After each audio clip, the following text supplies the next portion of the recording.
Look at this. There's a ghost. Oh my god. I had to do that. अगर सुबह सुबह इसके बच्चे इसे देख लेते होंगे तो वो डर जाते होंगे। बाकी का किसी भी देश के लिए बहुत बड़ा सिक्योरिटी थ्रेट है। क्या पता इसमें आयशा की जगह पर असलम हो।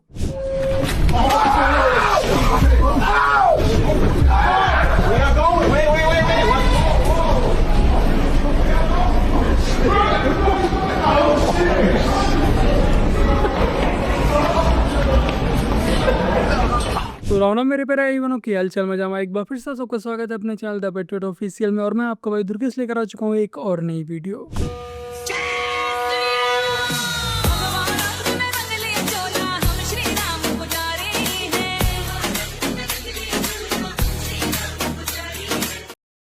कमेंट्स बहुत सारे थे कि क्या लिया क्या नहीं लिया। ये है हमारे घर का मंदिर दोस्तों, ये है हमारे घर का मंदिर जो कि भगवान मैं हूँ, जो कि हमें इनबिल्ट ही मिला है। और इसके नीचे भी बहुत सारी स्पेस है। अभी हमने इसमें कोई भगवान तो नहीं बिठाए हैं क्योंकि ओम लिखा है और ओम खुद ही इतना सेल्फ सफिशिएंट है, ओम के बाद किसी को कुछ जरूरत नहीं पड़ती। तो अभी ये ऐसा ही है, देखेंगे फिर कोई हमें मूर्ति गिफ्ट करेगा तो हम फिर वो मूर्ति रखेंगे। और हम कुरान भी रख सकते हैं और हम भगवत गीता भी रख सकते हैं, we don't have any problem. और हम गुरु ग्रंथ साहिब भी कुछ भी रख सकते, गुरु ग्रंथ साहिब भी रख सकते हैं, मतलब कोई भी रिलीजियस बुक्स रख सकते हैं। इतना हमें कुछ भी किसी रिलीजन से कोई प्रॉब्लम नहीं है। We respect, we are Muslims, no only Islam, Islam, we respect every religion. तो इसलिए हमारे बीच हमारे अल्लाहु अकबर तो कोई डिस्क्रिमिनेशन नहीं है इस चीज के लिए, तो हमें कोई प्रॉब्लम नहीं है रखने में। बाकी थोड़ा सामान अभी कम है तो इसलिए हमने भी रखा नहीं है। डिस्क्रिमिनेशन तो आपके सामने ही हो रहा है। ये हैं कनका शर्मा और साकिब सैफी। साकिब साफ बोल रहा है कि हम मुसलमान हैं और हमारे लिए इस्लाम सबसे ऊपर है, लेकिन जो कनका शर्मा है वो भाईचारे से ग्रस्त है। बट कोई दिक्कत नहीं, 3 से 4 साल में इनका ये भाईचारे का भूत आराम से उतर जाएगा। तो मौलाना भूल गया कि शासन किसका। तो ये मानता था धमकी देंगे और हम जबरदस्ती जाम कर देंगे। हमने कहा जाम नहीं होगा, कर्फ्यू भी नहीं लगेगा, लेकिन कर्फ्यू का सबक तुम्हें ऐसा सिखा देंगे कि तुम्हारी आने वाली पीढ़ी दंगा करना भूल जाएगी। यदि आज आप उत्तर प्रदेश में अपने घरों में सुरक्षित बैठे हैं तो उसके लिए आपको योगी आदित्यनाथ जी का धन्यवाद देना चाहिए।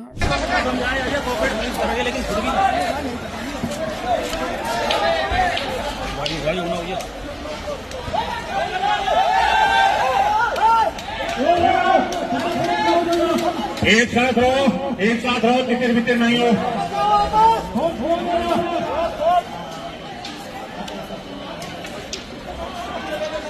जो 15 मिनट की धमकी देते थे वो 15 सेकंड में ही अपने जूते चप्पल गाड़ियां छोड़कर 9-2-11 हो लिए। पकड़ना नहीं है, तोड़ना, उसका पैर तोड़ना, ठीक है, पकड़ना नहीं है।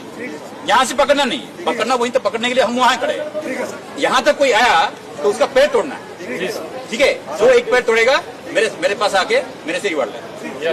योगी जी की पुलिस फुल एक्शन में है। जो एक पैर तोड़ेगा वो आकर मेरे से रिवॉर्ड ले जाना, क्योंकि ये लातों के भूत बातों से नहीं समझने वाले।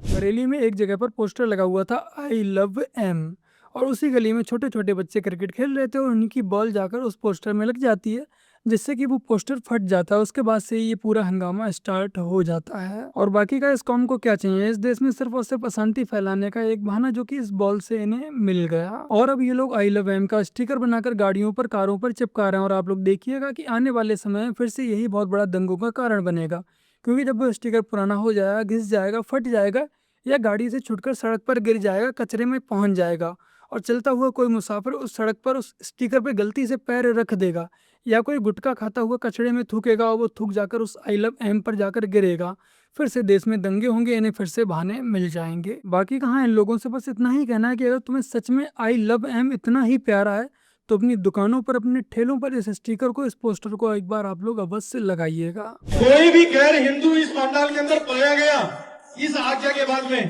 तो वो अपनी सुरक्षा का खुद जिम्मेदार होगा। इसका मैं पुनरावृत्ति कर देता हूँ कि अगर कोई भी गैर सनातनी गैर हिंदू इस पंडाल के अंदर है तो वो तुरंत प्रवासी यहाँ से शांतिपूर्ण तरीके से निकल जाए। उसके बाद में अंजाम वो खुद भुगतेंगे। जय श्री राम। जिन लोगों का ये कहना है कि ये सब गलत हो रहा है, हिंदू मुस्लिम किया जा रहा है, आप लोगों से सिर्फ यही कहना है कि एक बार आप लोग निष्पक्ष होकर खुले दिमाग से बस इतना सोचिए कि आखिर ऐसी नौबत आई क्यों। आपके जो मजहबी भाई है वो नाम बदलकर गरबा पंडाल में आखिर क्यों जाते हैं। आप मुझे हेलो लिखो, अपना पूरा नाम लिखो, मैं आपको डांडिया और QR भेज रहा हूँ। पेमेंट ऑनलाइन करके आप अपना दोनों देश का नाम डाल दीजिएगा। ठीक है ठीक है, मैं भेज रहा हूँ। Correct sir. मिस्टर आर्यन, मैंने आपको डांडिया के डिटेल और पेमेंट का QR दोनों भेज दिया है रजिस्टर से। जी सर, मैं पे कर रहा हूँ।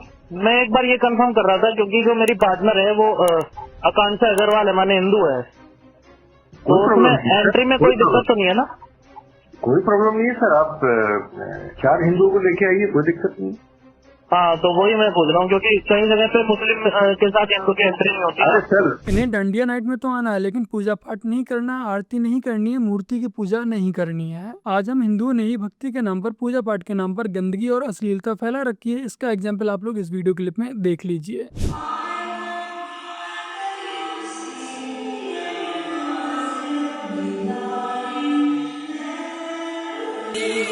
यज्ञ में समीठा डालते हुए नाम लेने को आप पूजा कहते हैं देवराजेंद्र? चरणों में फूल चढ़ाने को आप पूजा कहते हैं देवराजेंद्र? हाथ जोड़कर शीश नवाने को आप पूजा मानते हैं? नहीं देवेंद्र, ये पूजा। तो देखा ना आप लोगों ने, यहाँ पर कोई भी पूजा पाठ करने नहीं आया था, कोई भी आरती करने नहीं आया था। ये सारे के सारे सिर्फ और सिर्फ नंगा नाच करने आए थे। हो सकता है कि आपको मेरे शब्द बुरे लगें लेकिन हकीकत यही है। और इसके लिए हमें बहुत अच्छा बहाना भी मिल जाता है कि हम माता रानी के गरबा पंडाल में जा रहे हैं। आज हम हिंदुओं ने ही अपना खुद ही नाश कर रखा है। बाकी का यदि आप थोड़ी सी रिसर्च करेंगे, थोड़ा सा ध्यान देंगे, तो जितने भी बड़े बड़े शहरों में ये आयोजन हो रहे हैं, इनका पूरा का पूरा प्रबंधन मुस्लिम समाज के लोग ही कर रहे हैं। ये देखिए, क्या देखा ये बताओ। देख रहे अभी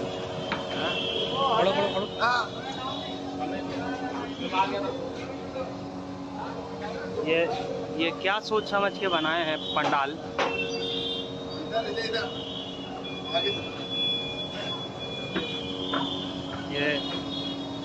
ये पंडाल में ये क्या हो रहा है?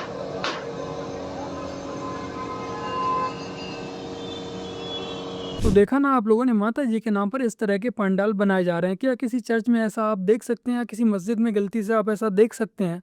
और गलती से भी ऐसा हो जाएगा तो देश में सेकुलरिज्म खतरे में आ जाएगा।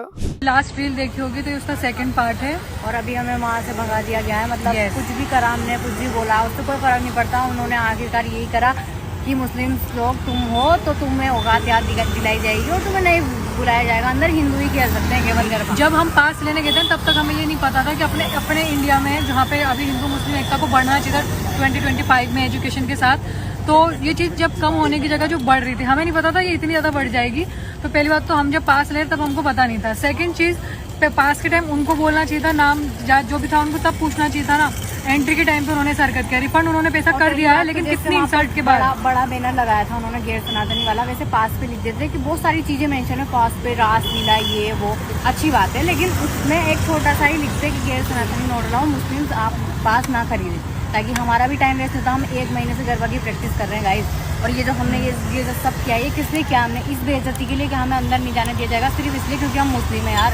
और हम पहली बार नहीं कर रहे, हम हर साल जाते हैं। जो लोग मुस्लिम, माना मैंने, जो लोग मुस्लिम है, हर धर्म में होता है अपवाद। ऐसा नहीं सिर्फ मुस्लिम बुरे हैं या सिर्फ हिंदू बुरे हैं, हर इंसान बुरा होता है, धर्म कोई बुरा नहीं है। तो जो मुस्लिम घटिया चीज़ कर रहे हैं तो उनको टोकना, लेकिन हम जब एकता दिखा रहे हैं अपनी तरफ से, तब भी तुम हमारे को लेट डाउन फील करा रहे हो और नीचा दिखा रहे हो, तो ये गलत है। हिंदू मुस्लिम एकता को बढ़ना चाहिए था कि इस मोमेंट पे 2025 में भी घटना चाहिए था। मतलब मोदी जी ने जो अच्छे दिन दिखाया ना, वाह हद है। मतलब ये हो रहा है हमारे देश में, प्राइम मिनिस्टर कोई एक्शन नहीं ले रहा इन चीजों। वहाँ इतनी सारी पुलिस खड़ी थी, बहुत सारे लोग खड़े थे, सबके सामने ये चीज हो रही है, सब किसी ने कोई साथ नहीं किया। हमारा प्रशासन के सामने हो रही है, वो बहुत सारा प्रशासन लगा रखा है। क्यों लगा रखा है? वो सिर्फ इसलिए ताकि हम लोग को हटाया जा सके, इसीलिए लगाया ना उनको, ताकि दंगे नहीं हो। लेकिन यहाँ तो देखो ना कितना बुरा हो रहा है हमारे साथ, लेकिन हमारी तरफ ऐसा नहीं। हम सारे हमारे साथ में एक हिंदू भी था, ठीक है, जो हमारा है फैमिली मेंबर ही है, हम हमारे घर का माहौल, हमारे घर का सब कुछ अलग है, हम ज्यादा डिटेल नहीं बताएंगे अभी। इधर मेन जो पॉइंट है वो आते हैं अभी। ये चीज करो कि जो बढ़ावा दे रहा है ना यार एकता को, कम से कम रिस्पेक्ट करो।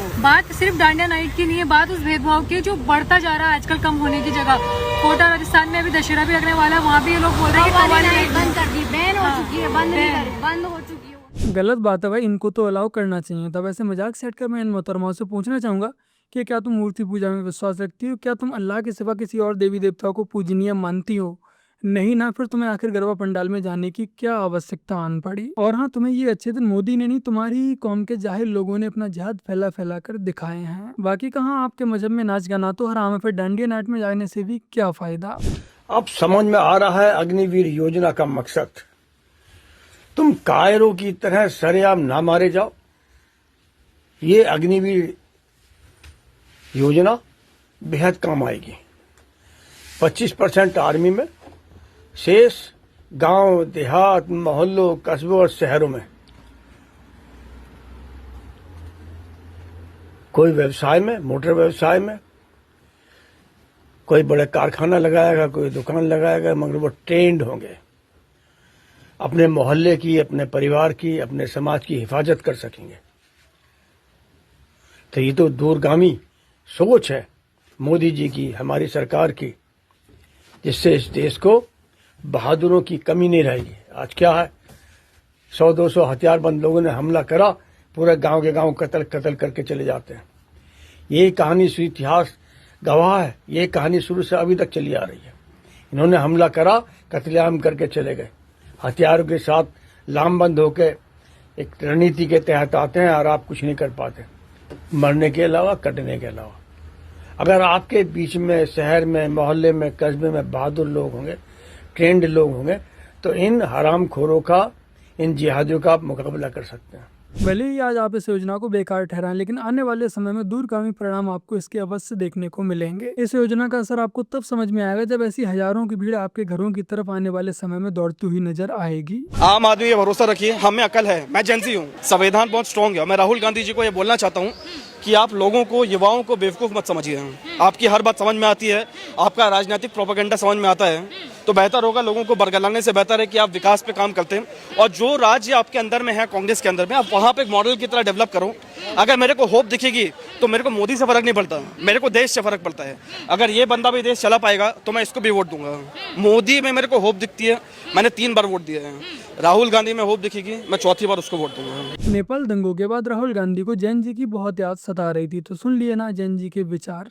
मोदी को अगर बाल भी बाका हुआ तो पहलगाम जैसा हरकत जो होने के बाद हमने लाहौर में किया ना, अपने देश के अंदर इन कांग्रेसियों के साथ, इन विपक्ष नेताओं के साथ वो हाल करेंगे कि भारत का नाम लेते वक्त भी ना 100 बार सोचेंगे। मोदी हमारा भगवान है और मोदी के लिए जान हाजिर है। जब मोदी जी ने रात को लाल किले से एक आवाज दे दी ना कि देश के युवाओं उठो, देश के नागरिकों उठो और आज देश बचाने के लिए इन विरोधी ताकतों को मारना है, तो मैडम हर बच्चा तैयार है इस जंग को लड़ने के। जो भी विपक्ष के नेता ये सोच रहे हैं कि हम जैन जी को भड़काकर देश में दंगे करा देंगे, नेपाल जैसे हालात करवा देंगे, उनसे बस यही कहना है कि जब देश में आग लगेगी तो वो आग तुम्हारे घर तक भी आएगी, बस इतना याद रखना। हमसे मीडिया ने पूछा कि राहुल गांधी और अखिलेश यादव कह रहे हैं कि नेपाल जैसी स्थिति यहाँ हो जाएगी। हमने भैया नेपाल जैसी स्थिति अगर यहाँ हो जाएगी तो राहुल और अखिलेश के मकान फूट दिए गए। तो बस मेरे प्यारे भाई बहनों, आज की अपनी इस वीडियो में इतना ही। वीडियो को लाइक शेयर कमेंट और अपने इस चैनल को सब्सक्राइब ऐसे कर लीजिएगा। और यदि आप लोगों ने लास्ट संडे की वीडियो को नहीं देखा, अब तक नोटिफिकेशन नहीं आई है, तो यहाँ पर क्लिक करके एक बार इस वीडियो को भी आप लोग अवश्य देखिएगा। चलिए फिर मिलते हैं एक और नई वीडियो के साथ, तब तक के लिए जय हिंद, वंदे मातरम, जय श्री राम। सिविक सेंस इतनी मामूली चीज नहीं है इस देश में। यह है विंध्याचल धाम जो योगी सरकार ने बड़ा ही भव्य बनाया है। अभी आपको बता दें, रिसेंट में ये जो अमूल की दुकान है वो यहाँ पर खुली है। और आपको बता दें, ये सामने बड़ा ही खूबसूरत धाम के साथ आपको मंदिर दिख जाएगा। और जस्ट बगल में देखिए ये हाल आपको मिलेगा। यहीं पे अमूल की सारी लस्सी पी के फेंक दी गई, यहीं पे पान मसाला थू के लाल कर दिया गया। ये सामने देखिए मंदिर है और वहीं बगल में यहाँ ये हाल है। मेरे वीडियो बनाते बनाते एक बंदा थूक के चला गया, मेरे वीडियो में आ गया तो कह रहा है कि भैया मत डालना।